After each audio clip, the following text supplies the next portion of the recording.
चढ़ाना जरूरी है, घृत चढ़ाना जरूरी है, शक्कर चढ़ाना जरूरी है।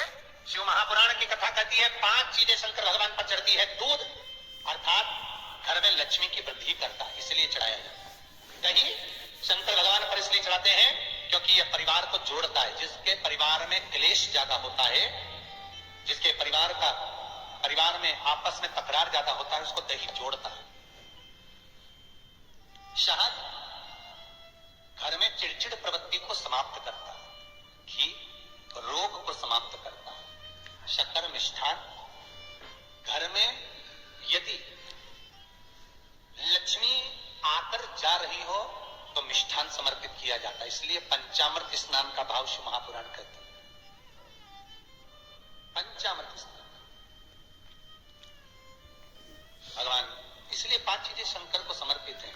दूध, दही, घृत, शहद, शक्कर अर्थात मिष्ठान। शक्कर से मूलतः यहाँ शिव महापुराण में शक्कर नहीं लिखी है, मिष्ठान। श्री शिवाय नमस्ते। हर हर महादेव। पूज्य पंडित मिश्रा जी के उपाय देखने के लिए मेरे चैनल को लाइक कमेंट और शेयर जरूर करें। मेरे चैनल में धार्मिक दूध से वीडियो निर्मित कोई मिठाई और उस मिठाई से भगवान शंकर का अभिषेक। अब लोग भले शक्कर रखने लगे शंकर जी के अभिषेक में, पर यहाँ शक्कर नहीं लिखा, यहाँ मिष्ठान।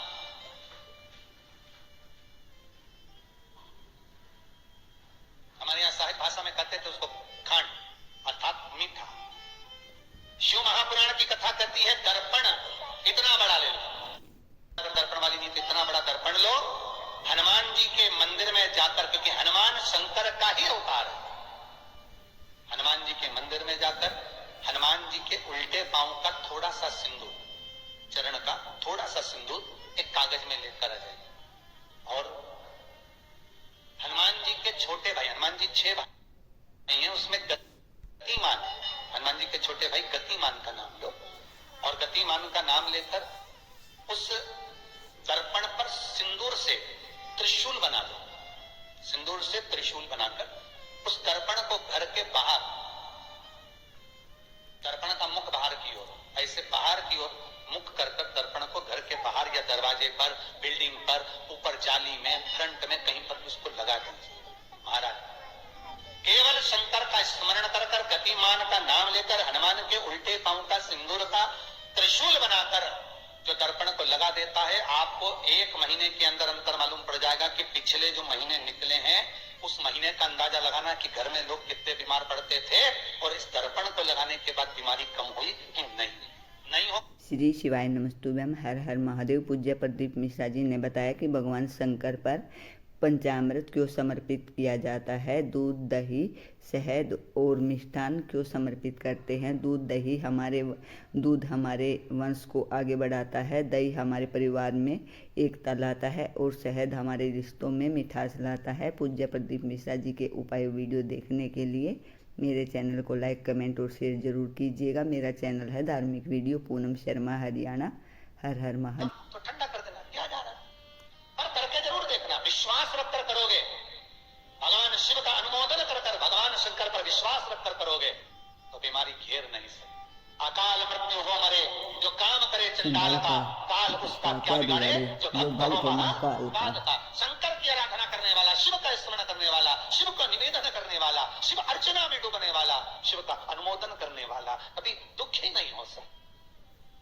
तो शिव महापुराण की कथा कहती है शंकर को जितना जल प्रिय नहीं, शंकर को जितना बेल प्रिय नहीं, शंकर को जितना शमी प्रिय नहीं, शंकर को जितना दूध दही प्रिय नहीं, शंकर को अगर कुछ प्रिय है तो सत्य प्रिय है। सत्यम शिवम सुंदरम।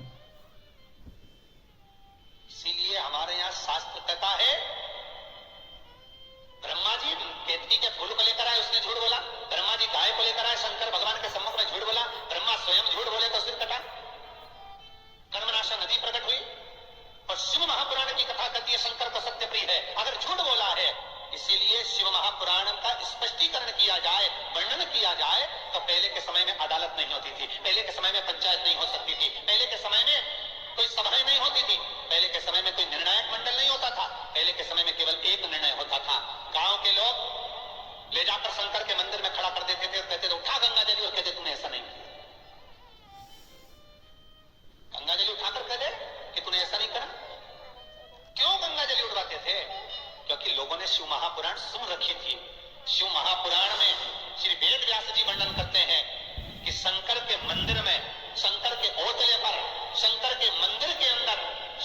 चौखट पर शंकर के अनुमोदन में, शिव महापुराण के अंतर्गत शंकर के अनुमोदन में शिव मंदिर में शिव चौखट पर अगर कोई भूल से भी झूठ बोल देता है तो उसकी जिंदगी नरक जैसी निकलती है महाराज। इसीलिए कहते तो उठा गंगा जली और कह दे तूने ऐसा नहीं उठा, बोल दे।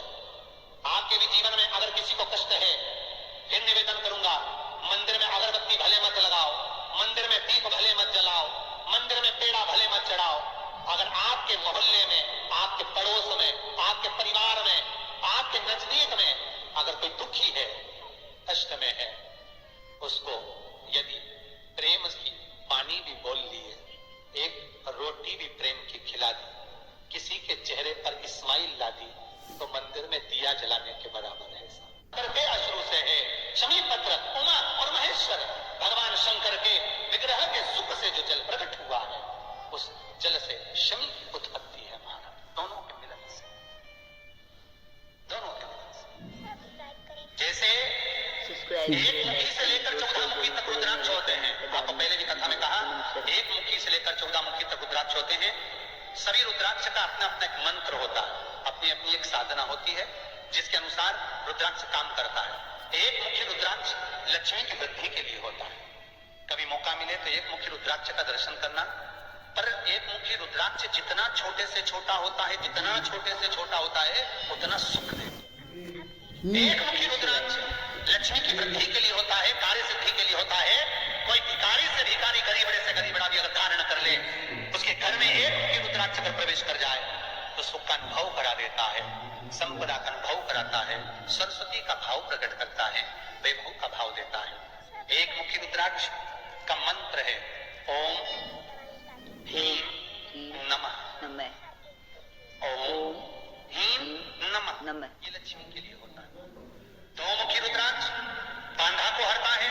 कोई तकलीफ आ रही है, कोई प्रशासनिक कार्य है, कोई काम नहीं हो रहा, फाइल आगे नहीं बढ़ रही, बहुत तकलीफ आ रही है, तो दो मुखी रुद्राक्ष जो व्यक्ति धारण करता है उसका कार्य सफल होता है।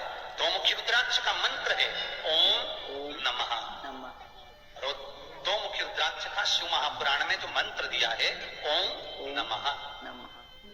विदेश्वर संहिता के अंतर्गत शिव महापुराण में रुद्राक्ष के 14 मुखी रुद्राक्ष के मंत्र दिए हुए हैं। आप शिव महापुराण नहीं पढ़ सकते तो मंत्र लिख लें। दो मुखी रुद्राक्ष का मंत्र है ओम नमः। तीन मुखी रुद्राक्ष विद्या प्राप्ति के लिए होता है। कैसा भी हमें रुचि ना हो, पढ़ ही नहीं पा रहा हो, चित्त वृत्ति ही ना लग रही हो, मन ही ना लग रहा हो, परसेंट कम से कम होते जा रहे हो, तीन मुखी रुद्राक्ष उस बच्चे के गले में लाल धागे में डाल दीजिए। नहीं डाल सकते तो बच्चे के कमरे में जहां वो पढ़ता है, विद्याध्ययन करता है, उसके कमरे में लगा दीजिए। तीन मुखी रुद्राक्ष का मंत्र। श्री शिवाय नमस्तुभ्यम। हर हर महादेव। पूज्य प्रदीप मिश्रा जी ने शनिवार के बहुत अच्छे उपाय बताए हैं। पूज्य प्रदीप मिश्रा जी ने हनुमान के भाई गतिमान का जो उपाय बताया है वो भी बहुत अचूक और अच्छा है। अगर ये उपाय आप करते हैं तो आपकी सभी मनोकामनाएं पूरी हो जाती हैं। अगर कहीं पर पैसा अटका है तो वो भी पैसा वापस आ जाता है। और पूज्य प्रदीप मिश्रा जी ने जो रुद्राक्ष के मंत्र बताए हैं, अगर वो मंत्र आप जपते हैं तो चाहे धन की किल्लत हो घर में, या बीमारी हो, या विद्या से जुड़ी हुई, कोई पढ़ाई से जुड़ी हुई, बच्चों से जुड़ी हुई कोई भी तकलीफ हो, तो सभी के उपाय पूज्य प्रदीप मिश्रा जी ने बताए हैं। पूज्य प्रदीप मिश्रा जी के उपाय और वीडियो देखने के लिए मेरे चैनल को लाइक, कमेंट और शेयर जरूर करिएगा। मेरा चैनल है धार्मिक वीडियो पूनम शर्मा हरियाणा। हर हर महादेव। भगवान आप सभी की मनोकामनाएं पूरी करे।